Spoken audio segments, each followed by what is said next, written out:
Olá, estamos ao vivo com mais um programa Verdade Expressão, diretamente aqui nos estúdios da TV Transamérica, estreando aí o primeiro programa do ano de 2020.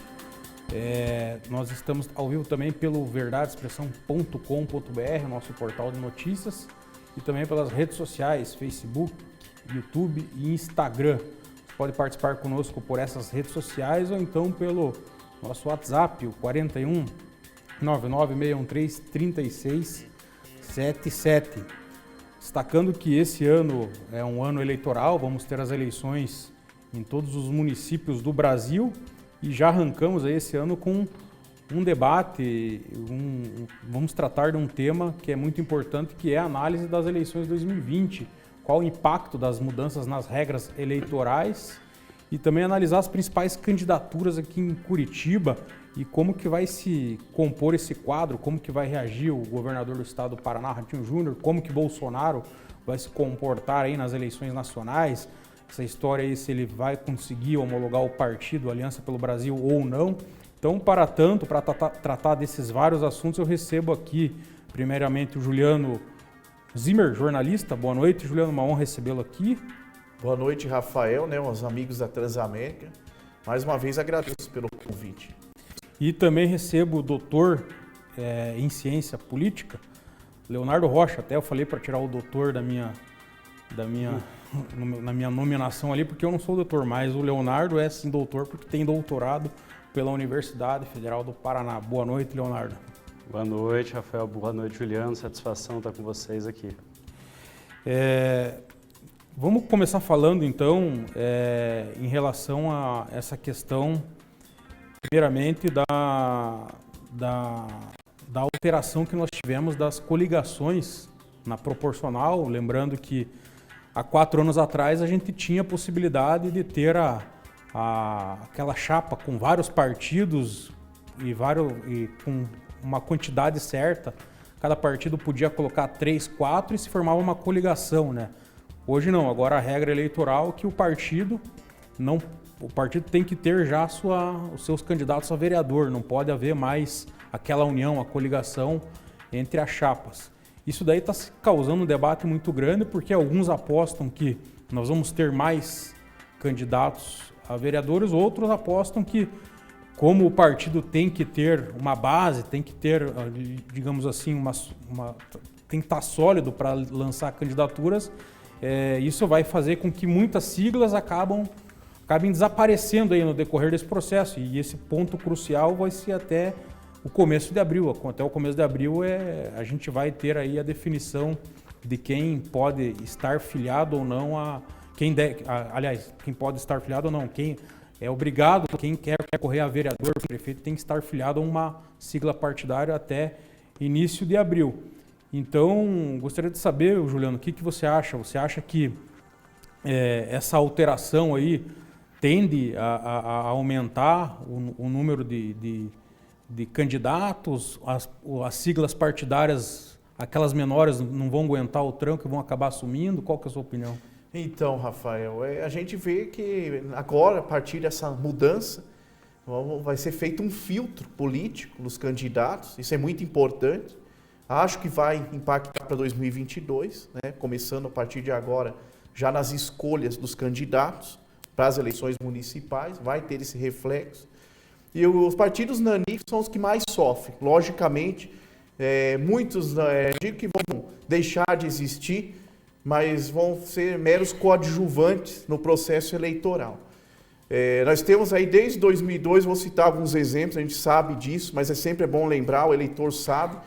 O Enéas Carneiro, em 2002, eleito deputado federal por São Paulo, a votação astronômica de 1.500.000 votos, levou 5 deputados com ele, inclusive um dos deputados se elegeu com menos de 270 votos. É eleição para um conselho tutelar de um bairro de Curitiba, por exemplo. Então ele foi na onda do Enéas. Depois tem o Celso Russomano, em 2010, aí, fez uma votação também maciça, aí, mais de 1.500.000 votos. Levou bastante gente para o Congresso, pessoas até despreparadas. O Tiririca, outro fenômeno, 2014, fez mais de 1 milhão de votos, também levou muita gente. Eduardo Bolsonaro, recorde de votação para deputado, 1.800.000 votos. Ele, junto com a Joyce, elevaram a bancada do PSL na Câmara Federal de 2 para 52 deputados, fora a votação do pai, o presidente Jair Bolsonaro. Então são exemplos como esse que nós temos que analisar e ver quanta gente está sendo levado para a política brasileira por meio da legenda, sem ter competência e muitas vezes sem aparecer, sem dar as caras à população. Nós tivemos tentativas de mudança no sistema partidário lá atrás, 1999, o então senador Sérgio Machado, do PSDB do Ceará, propôs a mudança por voto distrital, cláusulas de barreira, né? E não passou no Senado, porque na época o presidente do Senado era o Antônio Carlos Magalhães. Apesar de estar aí junto com o Fernando Henrique Cardoso e com o PSDB, ele dificultou para que esse processo fosse à frente e acabou sendo arquivado. Então a gente vê aí como que muda o rumo da política brasileira, a questão partidária é de fundamental importância.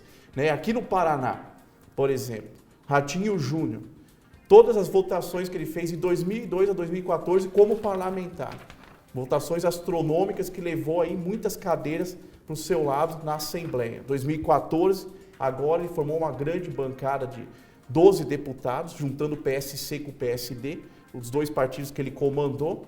Passou o Requião de 2006, Requião como governador em 2006, elevou para 16 cadeiras o PMDB na Assembleia.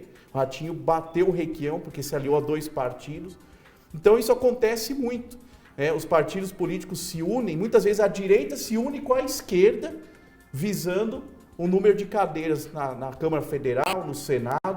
Já aconteceu isso. O Enéas, por exemplo, do Prona, ele elegeu tanta gente entre 2002 e 2006, as duas vezes que ele foi candidato e ganhou a eleição, que ele puxou até o José Genuíno do PT em 2006 como suplente, assumindo uma cadeira na Câmara Federal. Você veja, ele se uniu, ele que era de direita, se uniu, levou gente do PT para dentro da Câmara Federal. Então veja como que o jogo político muda completamente com relação às alianças e o voto de legenda. Então é importante porque agora o candidato vai ter que mostrar quem ele realmente é e quais são as propostas que ele tem, se ele vai merecer estar lá ou não, se ele vai merecer se eleger ou não. É muito importante essa mudança. E é bom diferenciar, Leonardo, que o impacto nos centros grandes, médio grande, é uma situação, e nos centros pequenos, nas pequenas cidades, essa impossibilidade de coligação proporcional deve ter um outro tipo de impacto. E também gostaria que você comentasse que vai acabar aquela tradição que eu sou presidente do partido, o partido era eu e mais 4, 5, minha família, meu amigo, daí eu sou presidente do partido A, daí eu sentava lá com o candidato a prefeito e eu tenho 2 candidatos a vereador forte, que vai ajudar a eleger aí vai ajudar a eleger mais vereador na sua coligação. Como que nós vamos fazer? Daí se trazia muito aquela negociação de cargos, né? Isso daí, com essa alteração, essa questão de negociação de cargos já fica impossibilitado. E esse cidadão que era muito comum na política, naquela política tradicional, vai acabar tendo mais dificuldade, porque se ele é presidente do partido, se tiver só ele, mais 2, 3, ele não vai se sustentar, ele vai ter que se acoplar, se aliar a alguma outra sigla, algum outro grupo que tenha mais, digamos, mais força. Eu gostaria que você comentasse essa situação, a diferença nos centros grandes e pequenos e essa figura do cacique, né, dos partidos. Sem dúvida. Essa figura vai, provavelmente, em algumas circunstâncias, principalmente nas agremiações menores, né, como o Juliano citou, perde um pouco de força, né? O que é importante a gente dizer é que o nosso sistema eleitoral é bem complexo e peculiar, né?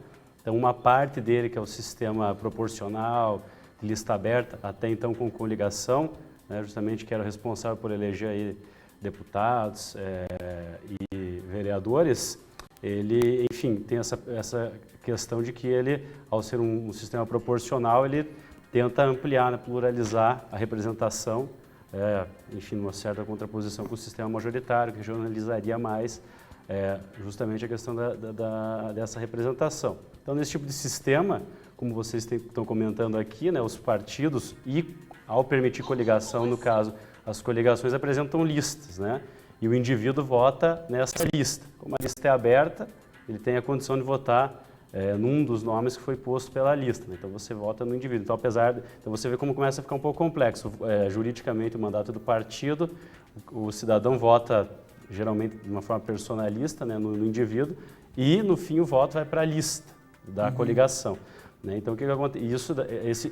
Esse arranjo, né, de lista aberta, inclusive em detrimento da lista fechada, que eu particularmente tenho muito mais simpatia, mas já é outra discussão, né?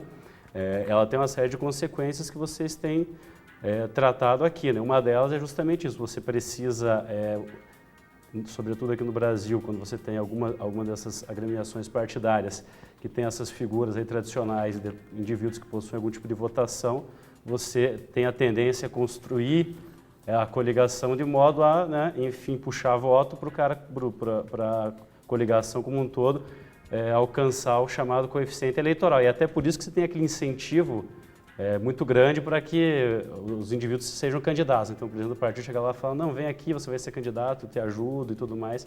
O cara faz um determinado número de votos, não tem a menor condição de ser eleito, mas isso vai ajudar na composição da lista, né? E uma das situações que eu acho que o Juliano pontuou, que é uma das principais críticas ao que se tinha quando você faz essa coligação, porque uma diferença do Brasil com outros sistemas, onde você tem a formação de blocos ou frentes prévias à eleição, é que nesses países essas frentes e blocos funcionam como, né, enfim, atuam no parlamento também. Aqui não, né? Aqui os partidos eles se coligam, elegem os seus representantes e não têm obrigação nenhuma de atuar como bloco posteriormente, o que torna a representação um pouco complicada, uma vez que o voto em essência, está indo para a lista, né? E acontece isso.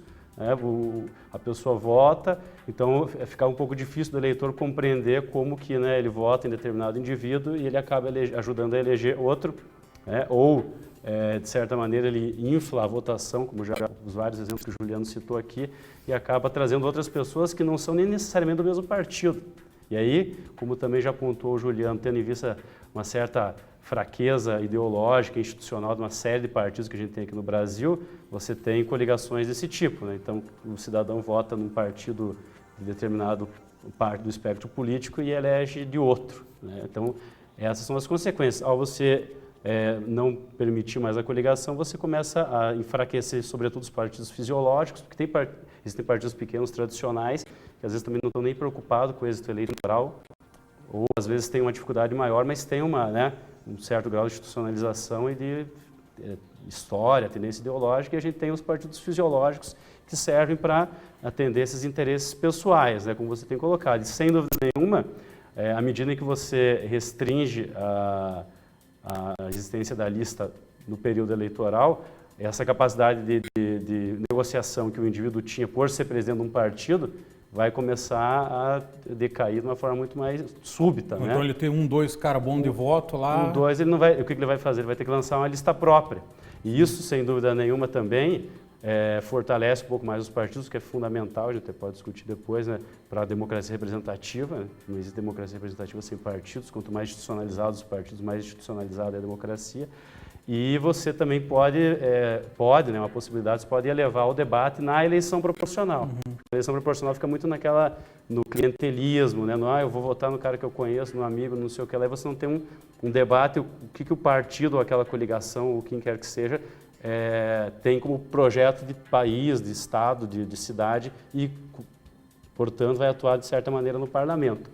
E também, né, quando você tem nessas localidades menores, onde esse tipo de influência é maior, parece que vai ficar um pouco mais complicado, né? De certa maneira, os indivíduos manterem esse tipo de negociação, porque você, em cidades pequenas, a gente bem sabe, você tem 35 partidos no Brasil, tinha 35 partidos na cidade com 30 mil habitantes. Aí você tem lá, né, um município com 15, 20, 10 mil habitantes, a gente chegava a mais de 100 candidatos nesse município. Se você pegava... Será que vai aumentar? Isso. Muitos apostam que vai aumentar o número de candidatos. Pode ser que aí vai depender de como vai se arranjar. Eu não sei se vai aumentar, porque eu não sei se esses partidos vão ter condição de criar uma lista própria, né? Ou quando você em centros maiores, de certa maneira é mais fácil, né? Até por uma questão.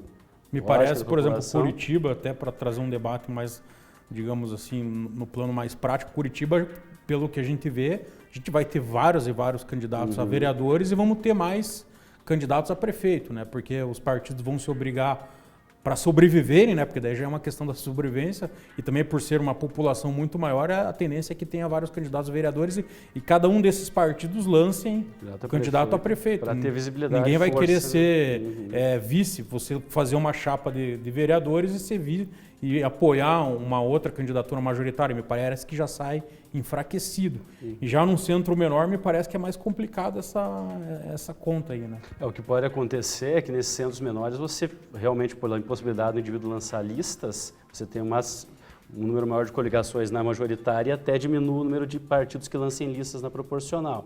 Ao passo que nos centros maiores, talvez pela maior força dos partidos nesses centros, eles consigam lançar listas, né? Ainda que nos grandes centros, os grandes partidos também vão ter que ter força para tentar atrair outros partidos de modo a viabilizar a campanha também na majoritária.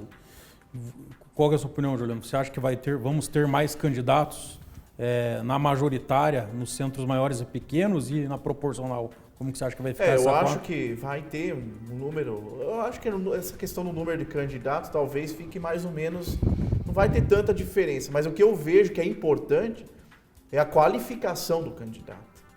Porque como ele não pode agora contar com o voto gratuito que ele recebe por meio da legenda, ele vai ter que ter um esforço maior. Vai voltar àquela política antiga do pé no chão, que todo mundo fala, o pé no barro.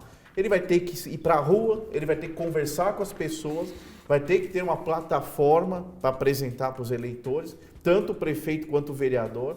Vai ter que mostrar a sua ideologia política, que antes ficava escondida, porque ele se elegia por meio da legenda e ele acabava negociando com um partido político e às vezes você não sabia qual era a ideologia daquele candidato a vereador, mas o que você pensa do que está acontecendo lá no plano, na esfera federal, estadual, dá para mudar, o que o país precisa, o que o município precisa, você pensa como a respeito de tal assunto, por exemplo, na área da saúde, como é que você vê isso, qual que é teu lado, na educação, o que precisa melhorar. Não existe esse debate mais, por conta desse voto de legenda. E aí o que acontece? Isso não é só na eleição municipal. Na eleição federal, estadual, mesma coisa. E tem muitos que se escoram num puxador de voto para o legislativo, mas tem aqueles que se escoram num puxador de votos do executivo. Ele vai na figura do presidente. Por exemplo, o Bolsonaro vai a favor do armamento da população brasileira. Aí muitos candidatos a vereador, a deputado, vão nessa mesma linha. Eles não têm uma proposta própria, eles vão na onda do grande líder do partido, né? E esse líder do partido é que faz aumentar as bancadas no legislativo. O Lula, em 2002, entrou pela primeira vez na presidência, era uma novidade, subiu para 88 deputados federais do PT na Câmara Federal lá em Brasília. A Dilma, em 2010, entrou, aumentou em 50% o número de petistas no Congresso. E assim por diante. Fernando Henrique Cardoso, em 94, PSDB, antes do Fernando Henrique Cardoso assumir a presidência em 94, não tinha quase voto. Era bem insignificante. Tanto é que a polarização começou com o Fernando Henrique Cardoso e o Lula em 94. E quando o Fernando Henrique se elegeu presidente do Brasil, ele levou em mais de 60% o número de deputados tucanos no Congresso. Então, eles ficam à mercê dos grandes líderes. Isso tem que acabar. O legislativo não tem que ficar tão dependente dos líderes do executivo. Ele tem que ter combustível próprio para apresentar propostas, para legislar como deve, junto com seus eleitores. E tem que estar disposto a ser cobrado também por esses eleitores. Você acredita, Leonardo, que nós vamos ter nas câmaras municipais uma quantidade maior de partidos? Porque com o fim da coligação, automaticamente vai se obrigar a ter mais partidos concorrendo de forma autônoma, justamente em razão de não se poder mais a coligação proporcional. Poderemos ter lá, pegar uma Câmara lá, 11 vereadores, ter 9 partidos diferentes. Você acha que a gente pode ter mais quantidade de partidos presentes na Câmara Municipal? E também já pergunto, com essa nova regra, diminui ou aumenta a representatividade, se fazer um cálculo dos votos do Legislativo perante o eleitorado? Olha, eu acho que, assim, com relação ao número de partidos, que é uma das questões também que se coloca para alterar o sistema eleitoral, né? Ainda que, assim, essa ideia de que tem muito partido no Brasil não é bem verdade, não é que tem tanto partido, tem 35, tem lugar que tem muito, na Argentina tem muito mais, na Inglaterra tem muito mais, muitos lugares tem muito mais partidos do que no Brasil. O que a gente tem aqui é muito partido efetivo, né? Partido com representatividade efetivo, por exemplo, isso na Câmara Federal, né, a gente fala. Então, assim, eu acho difícil você aumentar, porque já é muito grande aqui no Brasil esse NEP, né, que a gente chama o número de partidos efetivo, NEP. Então, assim, talvez nas câmaras, em alguma situação pode acontecer, mas, assim, acredito que a tendência é que os partidos maiores, né, mais bem posicionados, mais institucionalizados, tenham condições de ter listas mais robustas, né, e até condições, inclusive, de financiamento maiores, e, enfim, consigam emplacar o maior número de representantes no parlamento. Porque agora, com a inexistência dessa coligação, aquele indivíduo, por exemplo, que fazia parte de determinado partido e tinha algum tipo de enfim, né, enraizamento social ou voto de alguma maneira, se ele permanecer no partido pequeno, possivelmente ele não tem nenhuma lista para concorrer. Então, você pode ter uma migração prévia, né, nesse primeiro momento.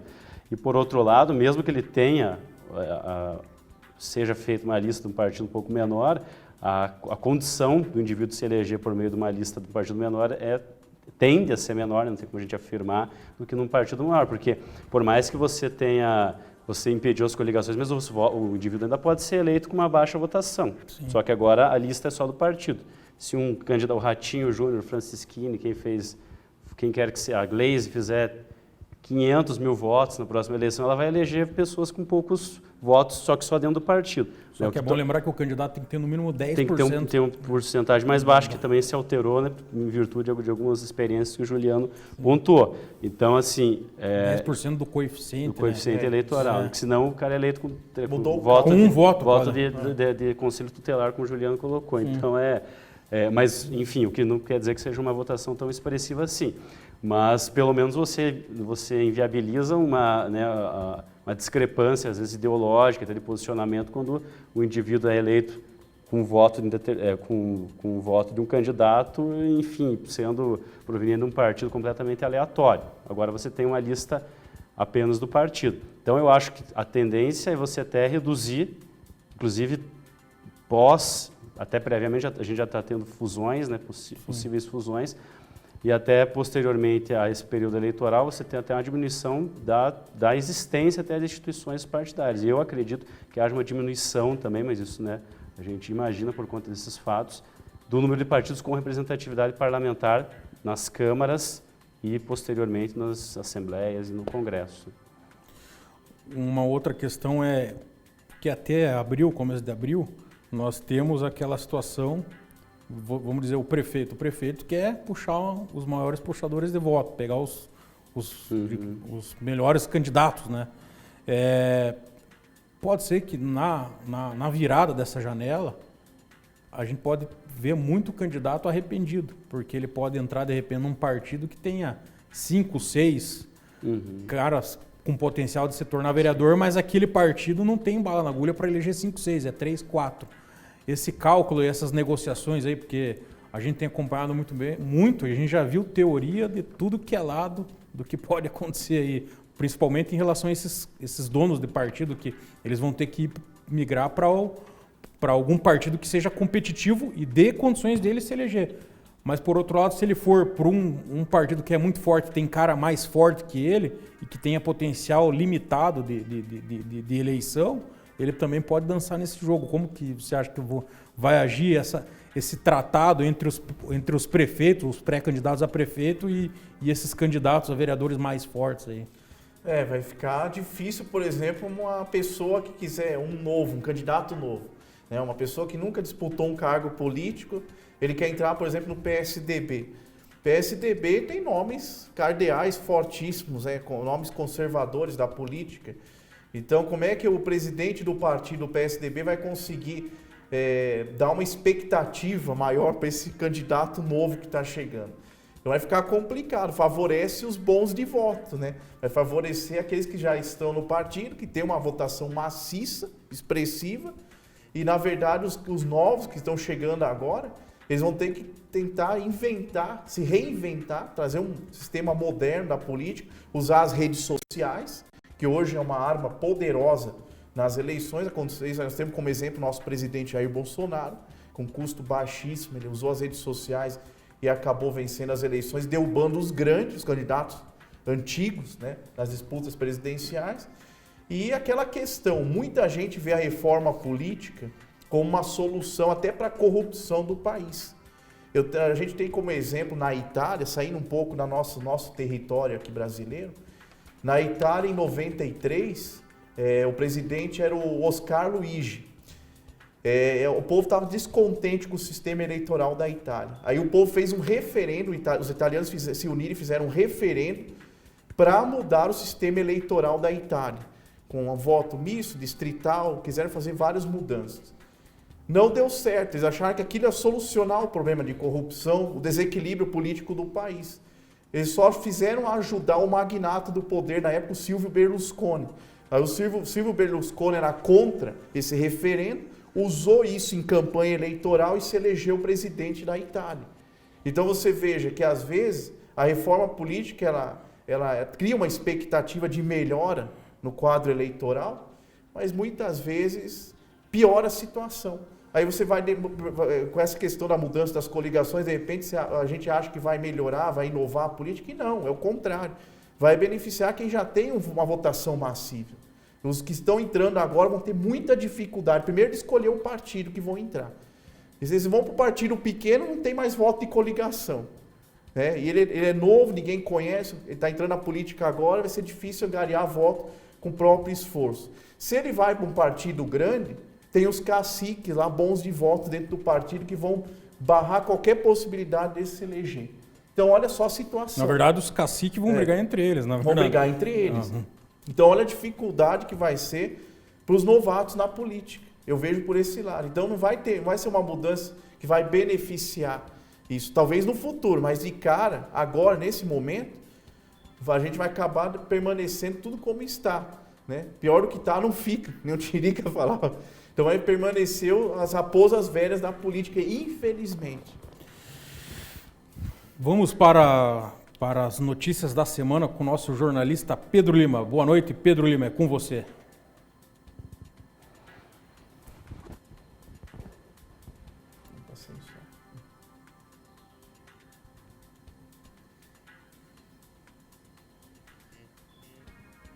Tudo certo? Acho que eles não abriram.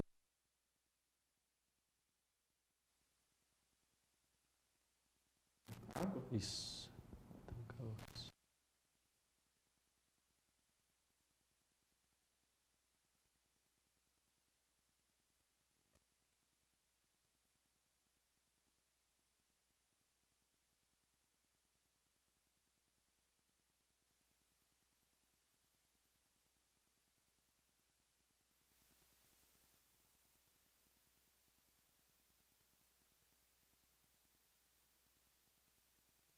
É advogado. Mas de qual partido?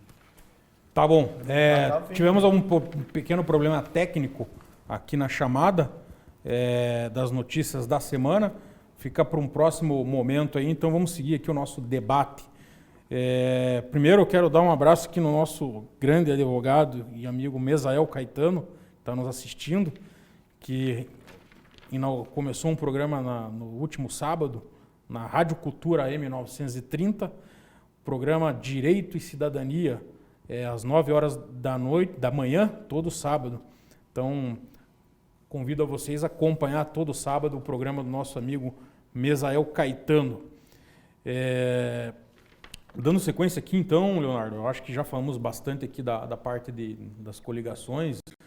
Esse cálculo aí a gente só vai saber realmente depois do resultado, e acredito que o próprio Congresso vai ver se mantém ou não essa regra. Uhum. Se ele sentir que é favorável para ele, se ele ver que não é favorável, de repente já vamos ter uma outra regra aí, de repente volta as coligações em 2022. Mas de qualquer forma, é o fato que nós temos eleições em Curitiba esse ano, nós temos aí o prefeito Rafael Greca, que queira ou não queira, ele nas últimas pesquisas mostra aí que está com uma base bem sólida, tá muito forte aí para a reeleição, mas por outro lado ele tem adversários aí também que vão dar trabalho, que é o Fernando Francischini, o Neyley Prévost e o Gustavo Fruit, que me parece que são os principais adversários, pelo menos é o que apontam as pesquisas atualmente. Temos também outros nomes como o Luciano Dutti, o MDB tem como principal nome o João Arruda, o PT deve lançar algum candidato, né, que tem favorito a ser o candidato é o Ângelo Vagnoni, tem o Dr. Rosinho Tadeu Voinério, mas tudo se caminha para que seja o Ângelo Vagnoni. Luiz Angular, que veio aqui também no programa, se declarou candidato a prefeito pelo Republicanos, é um nome forte, né? Teve muito voto em Pinhais, ele fez mais voto do que o Luciano Dutti, por exemplo, que é de Curitiba, já foi prefeito, mais voto em Curitiba do que o próprio Luciano Dutti. E era do PT, né? E era do PT. A Maria Vitória, que é do Progressistas, também se declara pré-candidata. O João Guilherme, do Partido Novo, que vai vir semana que vem aqui, é o nosso próximo convidado, que foi o vice-prefeito, né, o candidato a vice-prefeito na chapa do Neyley Prévost, na última eleição. E também tem o Zé Boni, que se declara candidato a prefeito. Não posso deixar de mencionar também aqui que o PSOL deve lançar uma candidatura a prefeito, como é normal do partido, né? O PSOL sempre vem com candidatura própria. Então tá aí, são vários candidatos, alguns, nós temos, eu acho que quase 20 nomes, né? Bom de se falar que dentro do próprio PDT a gente tem uma disputa interna, que é o Goura, o Gustavo Fruit. O Gustavo diz que é candidato, o Goura diz que é candidato. O presidente nacional do partido veio aqui no último programa e falou que nesse momento, nessa atual conjuntura, ele acha que o nome mais viável é o Gustavo Fruit, por ter mais condição de ganhar a eleição. Então, gostaria que você analisasse esse quadro, muito embora seja cedo, mas a gente já tem aí, os nomes já estão postos e promete ser uma eleição aí que deve ter segundo turno, né, Leomar? Pois é, né, o que a gente observou de pesquisa, ainda que a gente tem aqui, né, até esse ano que a gente tem o ano eleitoral, sobretudo para prefeituras em espaços, em realidades menores, sempre ficar, né, atento com as pesquisas aí, porque pesquisa implica uma rigorosidade científica, metodológica, né, enfim. E às vezes a gente não observa isso em algumas circunstâncias, né? Mas o que a gente viu aqui já nos centros maiores, a gente tem mais, né, enfim, maior número de pesquisas sendo feitas. E você tinha em todos os cenários ele na frente, mas não tão à frente dos demais candidatos, pelo menos é o que eu observei na pesquisa, que acho que foi em março a última, não foi faz um tempinho. Não, foi mais teve recente, uma no final do ano, dezembro, que ele estava com 26 pontos. 26 pontos e o restante veio empatado com 11, 12, mais 11, 12, então você percebe, assim, ele está com uma votação ampla, mas que não chega próximo de possibilitar ele uma eleição no primeiro turno, né? Então, largando com uma votação dessa, é difícil que isso aconteça, ainda mais porque você tem uma série de candidatos, e olha, candidatos com nomes de peso, talvez, acho que nos últimos anos, não tivemos uma corrida com tantos nomes de peso, né? Enfim, que fizeram tantos votos nos últimos tempos, ou que ocuparam cargos de importância. Então, você tem o Gustavo Fruit, o Luciano, 2 ex-prefeitos, né? O Neyley Prévost, que fez uma votação muito alta, e o Francischini, né, que também fez uma votação muito alta, ocupa no governo federal, o filho dele é presidente da CCJ.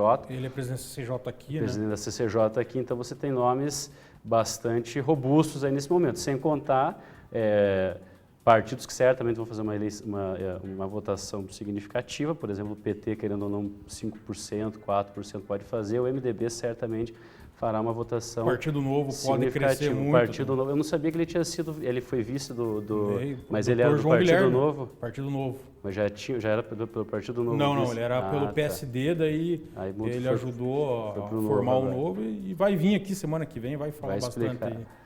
Pois é, então, tem o Partido Novo também, a gente não sabe como é que vai ser, né, o prosseguimento do partido do ponto de vista eleitoral, né, a gente teve praticamente a estreia, né, na última eleição, então, sem contar outros nomes, o próprio PSOL, que deve fazer uma votação também com algum tipo de significância, busca há muito tempo, né, eleger um vereador, tem uma dificuldade justamente para atingir o coeficiente eleitoral, e pode ser que sempre surjam outros nomes e à medida em que você tenha alguns outros partidos ali, por exemplo, Cidadania, acho que não foi citado ninguém, né?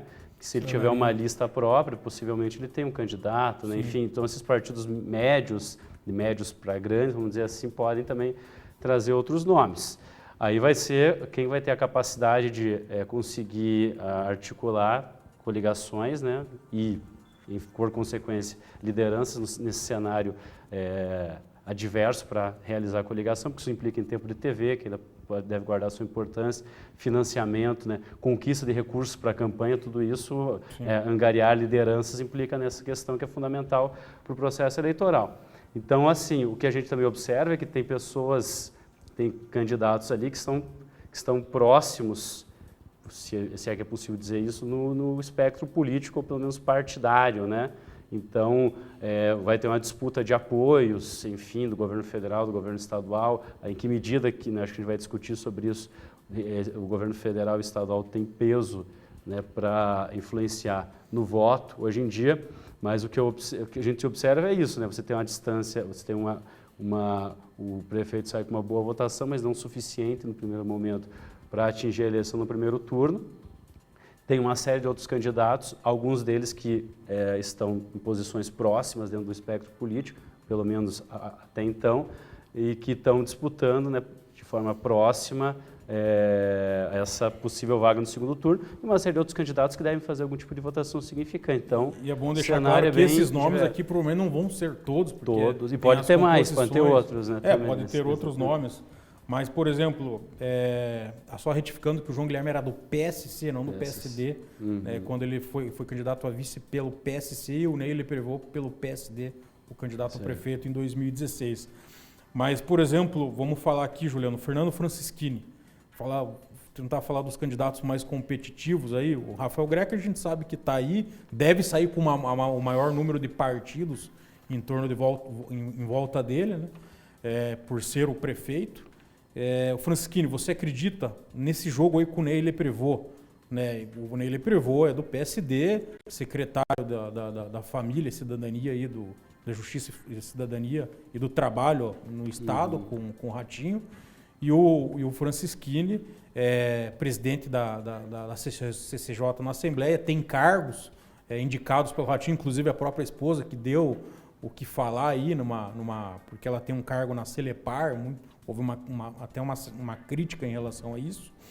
Como que você acha que vai ficar esse debate? Ele, Francischini, Ney Leprevaux, Ratinho, o Ney Leprevaux, será que vai ser candidato mesmo? Porque na última eleição ele pintava como candidato ao Senado e na última hora ele acabou recuando e saiu candidato a deputado estadual para fazer o maior número de deputados possíveis e ter um poder digamos, de negociação, uma força aqui dentro do Paraná e Curitiba. Então, o Francischini ele estava esperando os acontecimentos do PSL para ele ver mais ou menos o rumo que ele ia tomar na candidatura à Prefeitura de Curitiba. Ele veio para disputar uma candidatura a deputado estadual na última eleição, trocou com o filho dele foi lá para Brasília e ficou mais aqui no estado visando justamente isso, compor uma chapa forte para ser candidato à Prefeitura de Curitiba e ganhar a eleição com êxito, porque ele contava, além do apoio de Bolsonaro, com o apoio do Ratinho Júnior, já que ele trabalhou na campanha com o Ratinho Júnior, está com o Ratinho desde o tempo do governo Beto Richa, né, que ele fez lá, foi secretário de Segurança, o Ratinho é secretário do Desenvolvimento Urbano, né, da SEDU, e desde aquela época ele já vinha costurando uma aliança forte para disputar a eleição municipal. Foi o deputado estadual mais votado, mais de 400 mil votos, uma votação também histórica aqui no Paraná. Porém, teve esse problema com o PSL, que ele não contava com isso, né? Esse racha do PSL lá em Brasília. E ele se distanciou, né, um pouco do Bolsonaro. Se distanciou do Bolsonaro, né, dos ideais do Bolsonaro que estavam atrelados ao PSL. Então, com esse racha do partido, acabou que o Francischini teve um pouco arranhada a sua imagem aqui no Paraná por ser um defensor assíduo do governo federal e do PSL, um bom representante do PSL aqui no Paraná. E agora o que acontece? O Ney Leprevaux, as chances que ele tem são maiores por ele já estar junto do governador atualmente numa secretaria, né? Então tudo indica, né, na forma lógica da análise política, quem está perto do governador ganha o ônus. Mas isso não aconteceu em outras eleições. A gente teve o exemplo do Moreira, ex-reitor da Universidade Federal do Paraná, que estava juntinho do Requião, né, em 2008, porém o Requião o abandonou em plena campanha e ele fez os míseros 3% dos votos, ficou lá embaixo na tabela de resultados das candidaturas. Então, a gente vê que nem sempre estar do lado do executivo representa uma vitória concreta, uma vitória mesmo efetivada, né? O Ney Prevost, ele tem a vantagem de ter ido muito bem em 2016. A diferença de voto dele para o Greca foi pequena, de 60 mil votos, 65 mil votos no segundo turno. Quase ele levou, mas agora ele vem com mais força, sem dúvida nenhuma. Tendo o governador do lado, tem mais força. Porém, ele tem outros candidatos mais competitivos do que em 2016. Aumentou o leque de opções, né? Além do Francisquini, tem o João Arruda, enfim, tem outros nomes fortes. O João Arruda, que tem também a tradição política do tio, né? O ex-senador Roberto Requião, família tradicionalíssima na política paranaense. O Wallace Tadeu de Mello e Silva, o vô dele foi prefeito em 51, o Requião em 86. Né? O Fruit tem também aquele histórico do pai Maurício Fruit. Só que o Fruit tem um problema sério, que ele saiu com uma posição negativa da Prefeitura de Curitiba, ele saiu com a imagem arranhada, né? Só que ele é bom no legislativo, ele não é bom no executivo. Só que, só para fazer um contraponto nisso que você falou, não exatamente um contraponto, mas é um dado estatístico. Sim. O deputado federal mais votado em Curitiba foi Isso que Gustavo eu ia falar Fruit. agora. E o Ney Prevost ficou atrás. Sendo que o Ney Prevost, a gente sabe muito bem, que ele tinha a expectativa de ser o mais votado e passar bem na frente. E outra coisa que eu queria que você terminasse seu comentário, Leonardo, comentasse, o governador deu uma entrevista no final do ano, no meio de comunicação, dizendo que Curitiba tem 3 bons candidatos, que é o Rafael Greca, o pré-candidato, desculpe, Rafael Greca, o Ney Prevost e o Francisquini. Ou seja, ele lavou as mãos, ele deixou, eu acho que ele vai decidir quem ele vai apoiar no segundo turno, dependendo de quem ficar lá no segundo turno. Ele está fazendo um drama, né? Está criando uma expectativa no eleitoral. E não é fácil a posição do governador, né? Porque os 3, né, estiveram muito próximos dele. Então, o Ney Prevost, desde o tempo que era deputado estadual, né, quando ele assumiu a bancada do PSD, junto com a bancada do PSC na Assembleia, o Ratinho tinha como forte aliado o Ney Prevost, até os discursos dele na tribuna da Assembleia deixavam isso bem claro, né, de que lado que ele estava atuando. E o Francisquini também foi secretário do Beto Richa, como eu falei, esteve ligado ao Ratinho Júnior. E nessa onda bolsonarista, né, o Francisquini aproveitou para ganhar muito voto, mas também o Ratinho também apoia o Bolsonaro. É de direita. Então, quer dizer, fica uma situação complicada, porque é uma briga ali de bastidores que o governador ele pode se queimar, dependendo da escolha que ele fizer. Aí lá para o futuro, em 2022, vai querer se reeleger, o governador, e aí, de repente, ele não pode arrumar briga nem com o Ney e nem com o Francisquini, que são 2 grandes eleitores, puxadores de voto do Paraná, campeões de voto. Então, quem está numa situação mais complicada, em saia justa mesmo, é o governador Ratinho Júnior nessa história. Não é nem o Ney Prevost e nem o Francisquini. Então, aí é uma novela que nós vamos descobrir só nos próximos capítulos, aí quem o governador vai escolher. É situação complicada. Como que você acredita que o governador vai reagir, Leonardo? É complicado, né? Porque é um cálculo político, inclusive com vistas à eleição já de 2022, né? Como já sugeriu aqui o Juliano. E é aquilo que eu coloquei, né? Ainda que eles tenham diferenças pessoais bem significativas entre eles, eu imagino, pelo menos esses 3 candidatos, né? Posicionamentos do Francisquini e do Greca, não tem um discurso, pelo menos assim, igual. Eles flertam com a mesma posição no campo político, pelo menos agora, porque também aqui, né, uma volatilidade ideológica que é meio bizarro também aqui, né, no Brasil, enfim. Então, hoje em dia eles estão flertando com esse aspecto, com esse espectro, ainda que tenham discursos históricos até bem diferentes, né, enfim, políticos aí. Agora, e o governador tem que, porque em primeiro lugar você já tem o prefeito de Curitiba, que está com 26% da intenção dos queira ou não votos. queira, tem o doutor Mesael mandou, mas o Greca tem 40% de rejeição. mas é uma rejeição baixa. Mas tendo isso em vista- pode mudar também. Mas segundo a última pesquisa, ele tem quase 60% de aprovação. Né? Então, 60% de aprovação é uma aprovação alta se você vê a média no Brasil. Muitíssimo né? mais alto do que a do presidente, né? Que inclusive é a mais baixa do primeiro mandato da história. Então você tendo esses dados, você, ainda que ele não tenha tido apoio, né, do Greca na eleição ao governo, teve essa situação, enfim, você vai se posicionar no primeiro momento, tendo a condição de você, ao longo dos outros 2 anos do seu mandato, ter uma relação arranhada, né, como colocou aqui o Juliano, com o prefeito de Curitiba. Isso ninguém quer, lógico. Ao passo que ele tem um parlamentar que faz parte do governo dele, que está mais próximo partidariamente, e outro parlamentar que teve uma votação muito expressiva, também está próximo a ele, tem um peso na Assembleia, né, o que é fundamental também, tem esse detalhe, quem está na Assembleia hoje é o Francisquini, né? Sim. Então, você veja, são vários elementos que os cálculos vão ter que ser feitos, e eu não sei se ele vai chegar a se posicionar assertivamente e com relação a alguém, se é que esses 3 candidatos de fato serão, pré-candidatos de fato serão candidatos. Né? E tem aquela questão, né? Esse problema, né, de ligação entre o governador e o prefeito já aconteceu também, né?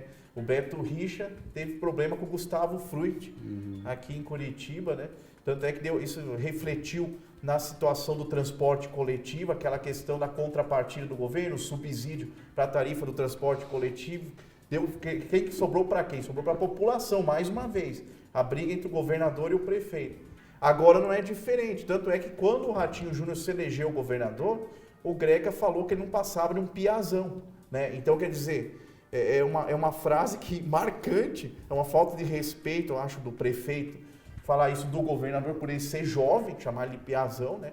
Falou isso para a imprensa e apoiou a Cida Borghetti, né? E, quer dizer, se afastou nas eleições do Ratinho Júnior, teve até alguns momentos que ele criticou a atuação na campanha do governador Ratinho Júnior. Então, tudo isso vai refletir agora. Mas eu acho que o Ratinho não tem muito apego com isso não, porque o Ratinho se você pegar a carreira política dele, ele é um cara que trabalha para ganhar a eleição. Não interessa se é o PT, o PSDB, o PV. Ele já foi aliado do PT, falava bem do Lula, tinha aliança com o PCdoB. PCdoB lá em 2012. Então, eu acho que esse jogo aí se ele vê que o Rafael Greca vai ser reeleito prefeito, ele vai ficar na dele, vai apoiar o prefeito. Isso que é o difícil posicionamento agora. E agora o que vai ser interessante é, caso tendo essas 3 candidaturas mesmo, como é que vai ser o embate, né?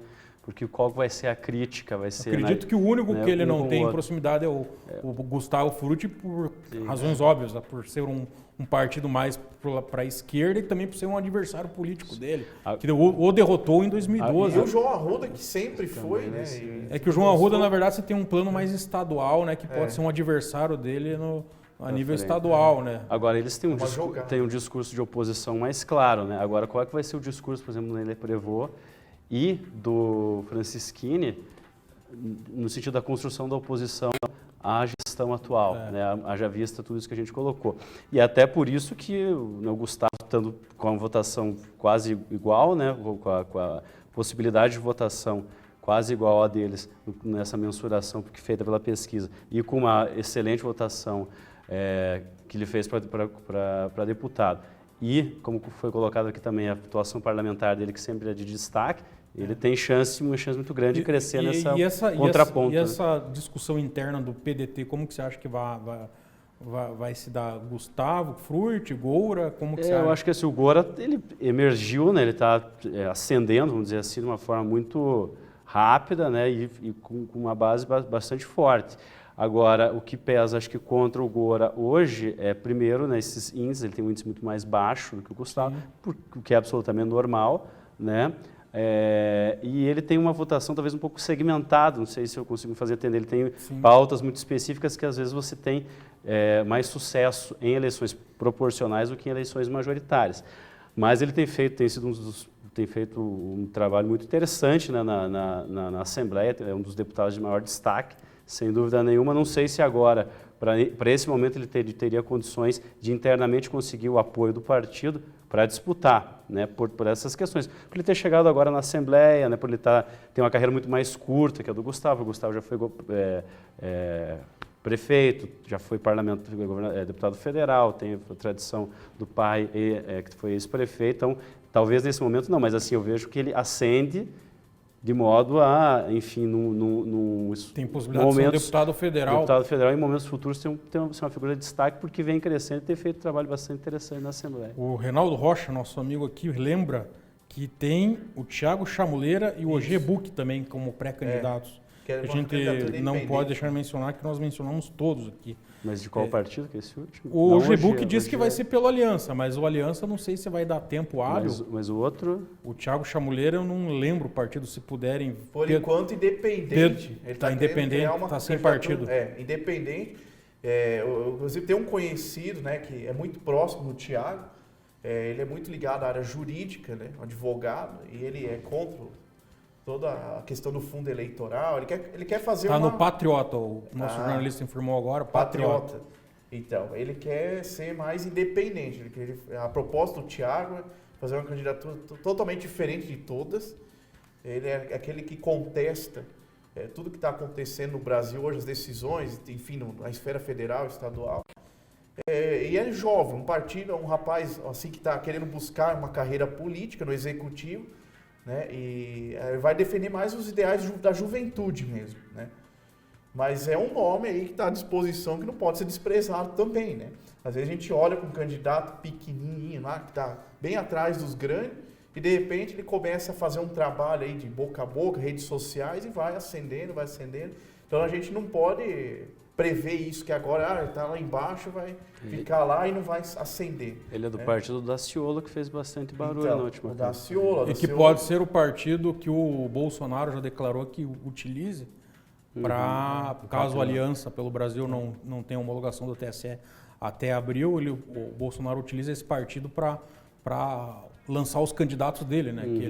Que é pelo menos é o que ele falou, né? Eduardo Pimentel, o vice-prefeito, falou aqui que quer continuar a parceria com o Greca, mas tem uma disputa interna que tem a Maria Vitória, que é filha da governadora. Filha da governadora, e tem o Ricardo Barros tem feito uma articulação com o Greca para, de repente, a Maria Vitória ser vice do Greca. Como que você acha que vai dar esse jogo aí? Porque o Greca dispensar o Eduardo Pimentel me parece muito arriscado nesse momento, né? Até porque o Eduardo ele é secretário também, né? Era secretário, saiu por causa do irmão, né? Na Copel lá, que legislação. Sim. Pois é, né, ao que tudo indica, né, ele representava, de certa maneira, algo que o Greca já não representa mais, que é algo, né, o Greca, família tradicional política, ainda que seja uma família tradicional, extremamente tradicional a do Pimentel, mas era um rapaz jovem, né, tinha todo esse posicionamento quando a construção da campanha. Só que a Maria Vitória representa mais ou menos a mesma coisa, uma família tradicional, mas também uma candidata jovem, que já tem mais apelo, já foi candidata majoritária, é deputada, né? Então isso aí vai depender da articulação. Às vezes falta espaço, né? Tem muita gente querendo e falta espaço, que só tem um prefeito e um vice. Então, aí são os cálculos que a gente tem pontuado aqui. E também, talvez, essa questão seja uma das mais fundamentais no que diz respeito ao reflexo da eleição da Prefeitura de Curitiba na eleição ao governo do Estado. O Traiano, por exemplo, quando veio aqui, falou que quer que o Eduardo Pimentel saia candidato a prefeito. Porque o PSDB precisa ser reconstruído. Pois o PSDB não vai ter candidato. O Michele, quando veio aqui, defende que continue a aliança. Então, eu acho que tem muita discussão interna, mas também para o Eduardo Pimentel, ele sair candidato e não ter uma votação expressiva também fica ruim. Então, é um jogo bem complicado. E a Maria Vitória, se resolver não sair candidato novamente, já foi há 4 anos atrás. Se não fazer uma boa votação, me parece também que fica complicado do ponto de vista da carreira eleitoral dela. A mesma coisa eu falo do João Arruda. A gente falou do João Arruda, o João Arruda não fez uma grande votação para governador, tendo em vista os adversários que ele tinha. Será o partido que ele fazia. Exatamente. Será que ele, até uma pergunta, será que ele vai conseguir fazer uma boa votação agora como candidato a prefeito? Requião, qual que é o papel do Requião nesse jogo eleitoral? Até o Reinaldo perguntou aqui, será que ele vai ser candidato a vereador? Como que você analisa aí o João Arruda, Juliano? Então mesmo, o João Arruda fez uma declaração recente à imprensa falando que Ele não quer ter o nome dele vinculado ao tio, que ele não quer depender do tio para fazer uma votação para a Prefeitura de Curitiba. Mas não tem como. Mesmo que ele não queira, isso está no sangue da família.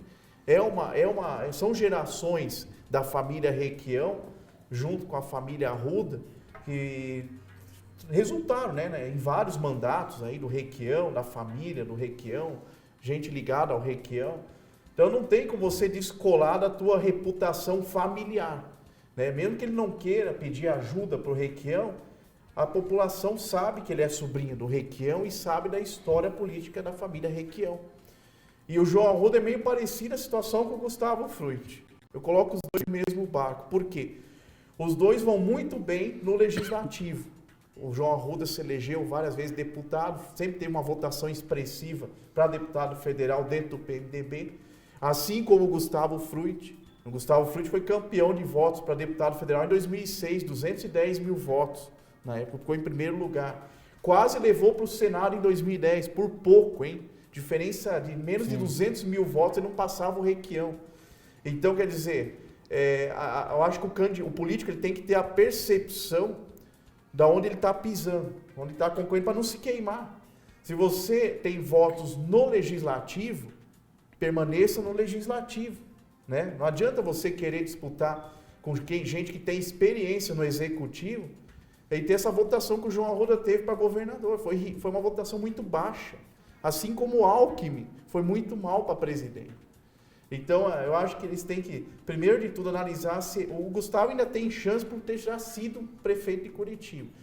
Mas aquilo que eu falei, saiu com a imagem arranhada, com todas as manifestações, ele brigou muito com servidores públicos municipais, ele não deu aumento para os servidores da saúde, da Secretaria da Saúde, foi feito piquetes e protestos em frente à Câmara Municipal por várias vezes, brigou com o governador Beto Richa, então quer dizer... Não adianta você ter a experiência e sair com a imagem arranhada. Também não adianta. Nosso tempo está estourando. Obrigado, Juliano. Mas se for por briga com o servidor, só para finalizar, então o Greca está... Também mas isso o Greca foi o que mais brigou. Né? Mas vai afetar um pouquinho também. Pode ter certeza que reflete um pouco. Mas, Leonardo, para encerrar, eu acredito aí que é uma eleição aberta, tem muito tempo para as coisas se definirem ainda. Eu acho que é completamente aberto por conta disso. Você tem o prefeito com uma previsão de votação interessante, mas que não deve chegar ao segundo turno. Outros candidatos que flertam com ele no espectro político, junto com o Gustavo, que está num outro ponto, com votações a disputar o segundo turno, e uma série de outros candidatos que já tiveram mandatos legislativos, ou mesmo foram prefeitos, enfim, que tem nome, que tem peso político, como por exemplo o Luizão, né, que foi muito bem avaliado lá em Pinhais e fez uma votação expressiva. Todos esses candidatos, dentro do MDB mesmo tem uma disputa interna, né, enfim, devem fazer algum tipo de votação. Então é uma disputa absolutamente aberta, nem todos devem sair e alguns outros nomes podem surgir. Então a gente vai vendo ao longo desse ano, aí, desses primeiros 6 meses. Legal, obrigado Juliano, obrigado Leonardo. Obrigado, Rafael. Acho que a gente vai ter vários debates durante o ano aí sobre essas eleições municipais. E agradeço você que nos acompanhou até agora e semana que vem estaremos ao vivo no mesmo horário. Um grande abraço e boa semana.